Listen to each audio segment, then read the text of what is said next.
Oh, big worm. Oh, yeah, that's a pretty good one there. Get out from under there. Oh, get it. Ah. Oh, man. Big worm, braid, Amistad, summertime, standing timber.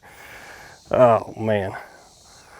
Why I do what I do in the summertime with this rod and this setup.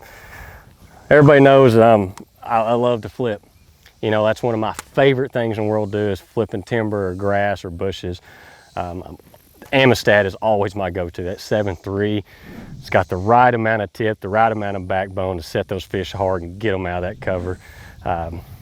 When I'm flipping, you know, even if I'm in real clear water, I still like a braid. Because I mean, some of these trees, you can see I'm flipping them. I've got cedars and hard timber that, you know, fluorocarbon works, but braid doesn't break, ever. So I'm throwing a 60-pound test. On my worm choice, you know, everybody goes to a ribbon tail this time of year. You know, that's not always the case. Some of these fish have been really pressured. So even though I'm throwing a big worm, I've got a straight tail. And which that tail, it almost has like a little bubble on the end of it. So it actually falls a lot slower and it's still got that good side-to-side action that them fish are gonna go ahead and eat.